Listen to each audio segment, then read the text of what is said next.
give us his evaluation.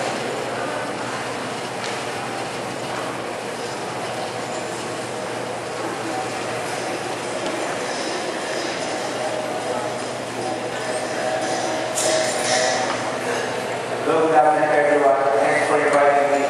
I feel like I'm in Hell's Kitchen or Master Chef if you're watching the television because I was tasked to cook the food. So, being a doctor, I would say that I would engage my description to different categories.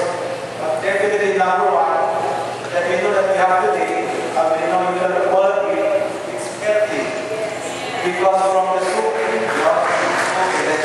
main course, the dessert, even the salt, the drinks, ginger, and so all of these